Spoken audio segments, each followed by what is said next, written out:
Cube Radio. En direct à LCN. 17h27, c'est notre duo politique du lundi. En ce jour, Mario Dumont et Paul Larocque qui sont avec nous. Sujet du jour, messieurs, cette controverse sur la disposition de dérogation. Justin Trudeau qui veut un renvoi devant la Cour suprême, qui se défend d'attaquer le Québec, comme l'a dit M. Legault. Paul, M. Trudeau a beau dire que le débat n'est pas nouveau, il va quand même plus loin que jamais, non? Sur une question qui, effectivement, Sophie, historiquement, a été une des plus déchirantes là, au plan politique, susceptible de réveiller de vieux démons. En tout cas, ça aurait été le cas il y a pas si longtemps dans l'histoire politique du Québec et du Canada. Sophie, ça va au-delà d'une querelle Trudeau-Legault, ça va au-delà d'une querelle entre fédéralistes et souverainistes. C'est un véritable choc de valeurs, choc de conception de la société que M. Trudeau est en train de provoquer avec cette entrevue qu'il a donnée à Joël Denis Bellavance. Je m'explique tout simplement. Les deux visions sont simples. M. Trudeau, dans son esprit, les droits individuels, la Charte des droits et libertés doit dominer surtout. M. Legault dit, lui, au Québec, ce qui doit dominer, c'est la capacité du Québec de protéger sa langue, sa culture, donc les pouvoirs de l'Assemblée nationale. Et voilà, le choc se produit. Qu'est-ce que ça donnera? C'est ironique aussi, M.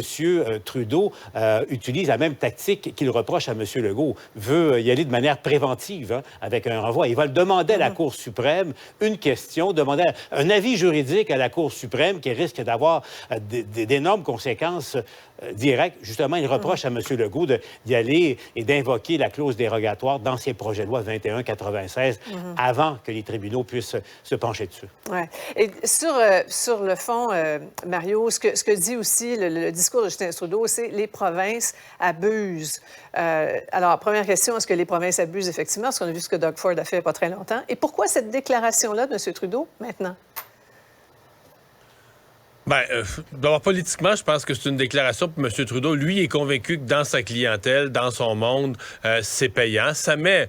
Vous remarquez qu'on n'a pas entendu Pierre Poilievre sur ces questions là, de droit, d'immigration.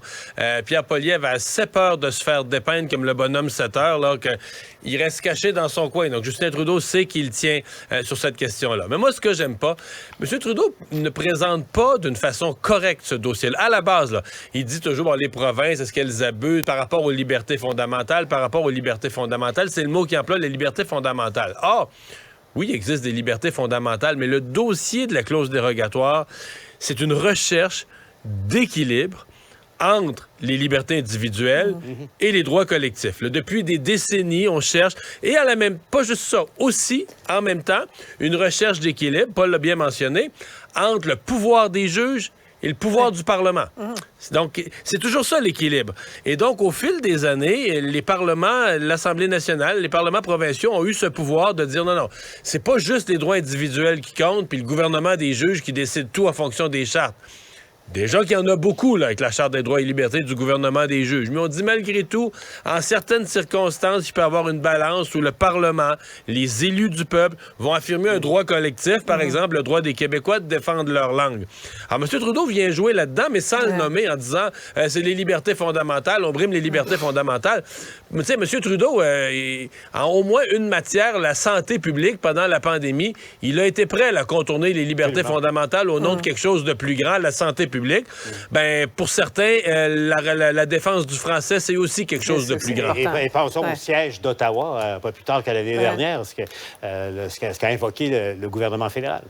Effectivement. En fait, une belle confrontation en vue. Et l'autre gros litige aussi, vous avez vu ce dossier du collègue Alain Laforêt, rencontre avec la ministre de l'Immigration, Christine Fréchette, qui exprime le vœu du gouvernement Legault, le chemin Roxham-Basta, on l'a entendu un petit peu plus tôt. On n'en veut plus, mais Paul, c'est pas si simple que ça, là. Non, exactement. La ministre québécoise a beau dire basta, là, c'est assez, c'est terminé. Un, c'est pas elle qui décide. Deux, les pouvoirs ne sont pas qu'au niveau du gouvernement fédéral. Ça va sans doute se jouer lors de la visite de Joe Biden au mois de mars à Ottawa. Mais l'élément probablement le plus significatif des derniers mois dans ce dossier-là, parce qu'on le sait, là, le poids énorme que ça amène, le chemin Roxham, sur le Québec, et même Justin Trudeau l'a reconnu. Ce qui a changé, c'est que ce n'est plus plus un sens unique. Et on sait, là, c'est en vertu d'une entente compliquée, là, le tiers pays sûr, mais bref, il faut que les Américains changent les règles du jeu au niveau international. Et ce qui a changé, là, j'arrive à mon point, c'est que ce n'est plus un sens unique des États-Unis vers le Canada. Les Américains ont réalisé que là, il y a des migrants qui viennent directement au Canada et au Québec pour ensuite se rendre aux États-Unis. Et là, soudainement, comme par hasard, Sophie, c'est devenu un problème important pour les Américains. Pariez un 2 $ que ça va être abordé de front par Joe Biden au mois de mars. Ouais. Mario, comment on va régler ce dossier-là, à moyen terme? Je sais pas, mais effectivement, Paul a raison. C'est un moment clé. Si c'est pas réglé, là, quand M. Biden repart du Canada en mars, si c'est pas réglé, devenons pessimistes, ça se réglera pas de sitôt. Là. C'est vraiment... Parce que quand il y a une rencontre internationale de cette importance-là, ça négocie en accéléré là, pour avoir des choses à annoncer. Donc, il faut penser que d'ici la visite de M. Biden, il y a des négociations accélérées. Si ça fonctionne pas, c'est une mauvaise augure. Aujourd'hui, je présentais dans mon émission les chiffres, juste pour illustrer, quand on parle de la pression sur le Québec, là, en soins de santé, en éducation, les enfants qui doivent aller à l'école, les chiffres viennent de sortir pour l'année 2022, là, de tous les demandeurs d'asile au Canada. En 2022, il y en a eu 63 000, là, 51 000 sont rentrés au Québec. Imaginez. Il y en a à l'aéroport. C'est surtout le chemin Roxham. Il y en a d'autres à l'aéroport. Il y a d'autres points d'entrée. Même certains arrivent par bateau. Quelques-uns, c'est peu.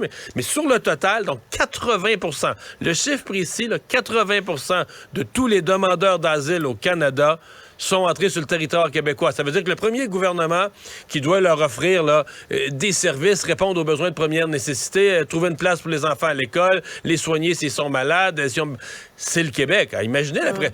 Le fédéral en rembourse une partie, il n'y a pas de doute, il y a des ententes de remboursement, mais quand même, c'est une pression pour le Québec sur les services et tout ça. Là. Vous nous aidez à réfléchir, messieurs. Merci Mario, merci Paul. Ah voilà, c'est ce qui conclut.